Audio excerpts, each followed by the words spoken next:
Everybody, so an update on the 76 Jeep J10, and I know I look like crap and my eyes are red, and that's just because I was underneath the bed and debris fell in my eyes. That's one of the hazards in working on these old cars, is there's all kinds of crap that just falls in your face all the time. So sorry for my appearance, but I've been at this thing for like another 10-12 hours today, so I'm about to stop. But I just wanted to make this video and show you guys what I did today.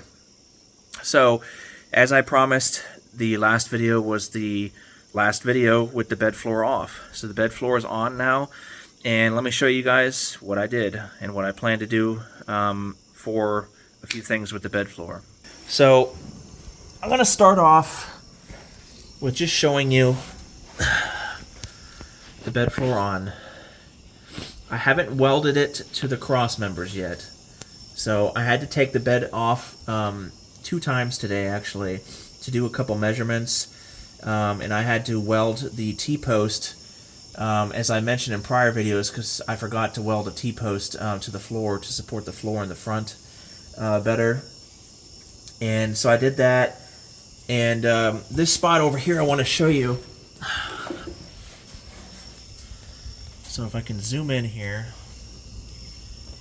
So that mount right here.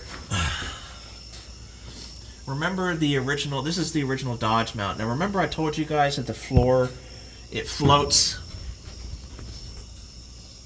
Sorry. Remember I told you guys that the floor floats about half an inch right here off the frame. That's the way Jeep did it. They never actually bolted it to the frame in the center right here. So I actually had to put the bed on, take a marker and mark the frame right here and on that side in order to cut this off the cross member itself. So the U shape that I cut off, I just flipped it over and welded it back on, so it still has rigidity to it, so it's not like flexing or bending. The only problem right now is I have to put some rubber in between that, because when you push on the bed floor it just goes ding ding ding ding. So I have to put rubber between that, and same with the other side of this cross member. And you can see the cross members, the street signs, the U channel, the one in the very back and the one right over here. Now this one is bolted to the original mount. This is actually the original Jeep bed mount, and it lined up nearly perfectly. Obviously this is my little like bracket that I had to use in order to jack it up, because, you know, as I mentioned, these floor supports are much shorter than the Jeep ones, so I had to jack it up to keep it level.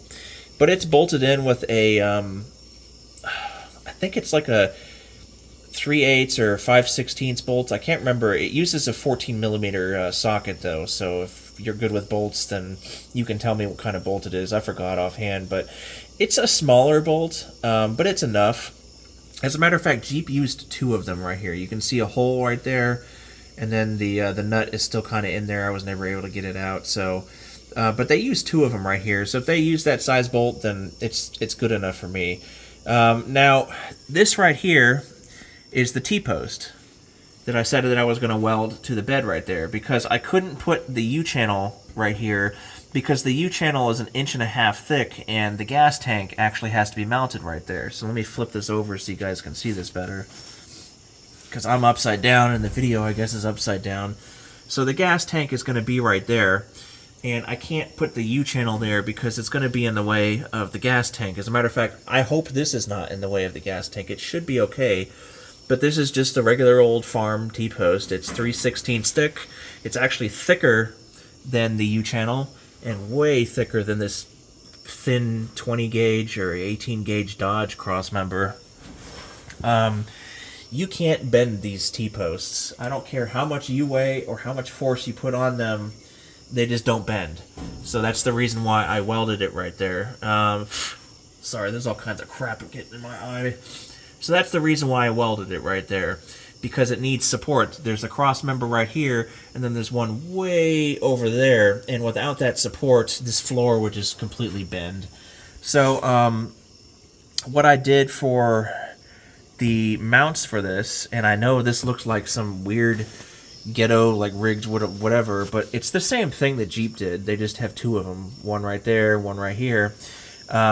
Again, mine are not as tall as Jeep, so I just stacked it. So I got one right here welded to the frame, Then I got this one that's bolted to that one, using that same smaller bolt right there. And then I got another one welded on top of that, another one welded on top of that, and as you can see, it sits right on the T-post. It's like the exact height. It's perfect, actually. I do have a rubber mount on there to keep it from squeaking. I do need to put a rubber mount on this one, and also, like I said, the ones over here. So I did the same thing to that side. You can see the little ghetto rigged looking thing or whatever. It works. It's not going to bend. It's not going to move. You know what I mean? So, so these two bolts, like I said, are smaller. The other bolts on the other cross members are 9/16. They're really, really thick. They're like twice as thick as these. But these small bolts, I mean, I don't think they're going to break or anything like that. Like I said, Jeep used them right here, so why can't I use them? You know what I mean? So, plus I have two mounts right here. Jeep only had one. So, the only problem I hate with this bed is I absolutely hate this. And I knew that this was going to be a problem. The bed floor, as I've been complaining multiple times, it's like 18 or 20 gauge. I'm not sure exactly which, but it's really freaking thin. I feel sorry for anybody that has a pickup truck today.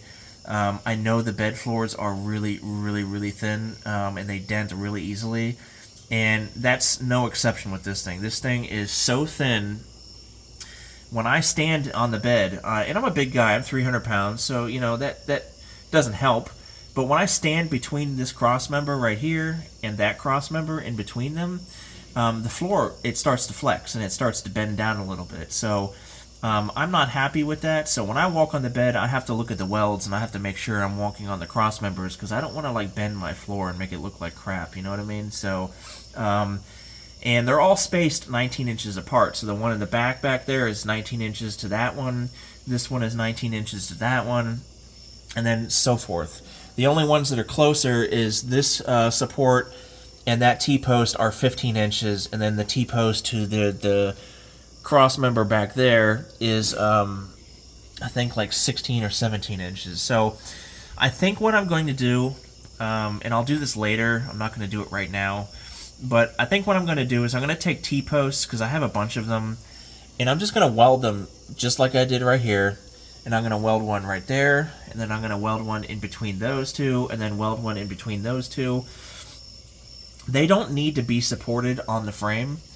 They just need to be welded on the floor, because the floor is already supported by all these other cross members, but if they're welded to the floor is not going to flex, and it's not going to bend down and up stuff. You know what I mean? So I'm definitely going to do that to shore this up a little bit. Now, another thing that I'm doing is... And I always save things. Everything on this farm, all the T-posts and everything I pulled out of the ground, I just throw it in the barn and I save it all because you never know. I found this when I was digging in my pile of metal. It's a U-channel. It's like a T-post, but it's a U-channel piece. It's 1/8 thick. If it'll focus, it's 1/8 or 3/16. I'm not sure, but it's really thick. And it's already galvanized. I just painted it again just to be sure. And I cut these... both of them, because the original Jeep bed actually had a cross member from here all the way over to this one, and that's to support the floor right here and the floor that goes right here, because without that, this large gap is like 32 inches in length, and it'll actually bend the floor right here when you step on it. And this thing being thinner than the Jeep floor, I don't know if you can see this, but I can like flex this. Do you see how it's like moving up and down? So without that cross member, which those two are going to be, one is going to be right here, and one is going to be on the other side over there. And I'm going to weld it to the cross member here, and then I'm going to weld it to the T-post right over here. It's actually fitting. It's going to fit right under here, and then I'm going to weld it to the cross member lip right here, and that will support this floor. I don't know if you guys are hearing me because I'm talking into the muffler right now. That will support the floor here and this floor that's going to be going in here. So, but yeah, I didn't have to buy any of this stuff except for the U-channel. like I said, keep what you have. You never know if it's going to be coming handy, you know what I mean? So, but I'll let you guys go because it's already a 10-minute long video, and I know people hate long videos. Sorry for the shaky camera and if everything got upside down or whatever. I mean, anyway. And here's the bed floor on top. I cut off the extra 2 inches over here that I was talking about.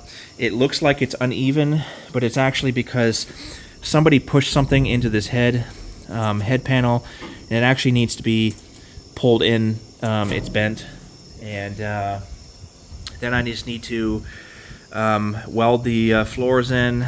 And as you see right here, I used a hole saw to cut a hole into the Dodge cross member, or above the Dodge cross member, so I could bolt that in and bolt that in. These are the only 2 that you have to get from the top. The rest of them are all from the bottom, so I'm just going to put like a rubber plug on those or something. So anyway, oh, and you know what's funny? I don't know if I mentioned this in the last video, but you figure it would be a lot of steel having to weld this wall to that floor, to fill in the gap, this whole entire length of the bed. But I was doing the math here, and these 2 plates, I can't remember if I mentioned it in the last video, but these 2 plates right here will actually do one side of the bed, the whole plate, because I only need 2 inches, so it's 2, 4, 6, and then 2, 4, 6, and those 2 plates right there will do the whole bed. This one over here, or that whole half of the bed, this one's going to do half of one side. I need 1 more plate, so then some more T-posts. So, and I also have this one left over. So anyway, let me let you guys go. Thanks for watching, and I hope you all are enjoying this process of me rebuilding this entire bed. I have to do all the mounts. I have to do everything, all the measurements. This is a pretty big undertaking. So, thanks again, guys.